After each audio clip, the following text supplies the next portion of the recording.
সব সময় আমি দেরি করে ফেলি, আজকে সময় মতো আসছি। যখন ওরা সবাই চলে যাবে তখন আমি আমার কাজ সেরে ফেলবো।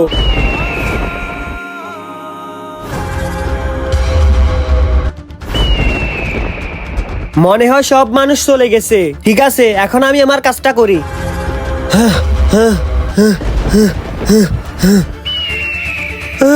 আরে আরে আরে জান্নাতের ব্যক্তি, তুই কেন আমার মতো গুনাহগারের কাফন চুরি করতেছস?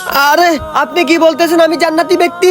আমি তো একজন কাফন চোর। তোমার জন্য জান্নাতের দরজা খোলা আছে, তুমি তোবা করে জান্নাতে যেতে পারবে, কিন্তু আমি যেতে পারবো না, কারণ আমার জন্য তোবার রাস্তা বন্ধ। এই জন্য আমি তোমাকে জান্নাতি বলছি, এখনো সময় আছে, তোবা করে নাও। হে আল্লাহ, তুমি আমাদের গুনাহ থেকে বিরত রাখো, সকল মুসলমানের গুনাহ মাফ করে দাও। সবাই কমেন্টে বলি আমিন।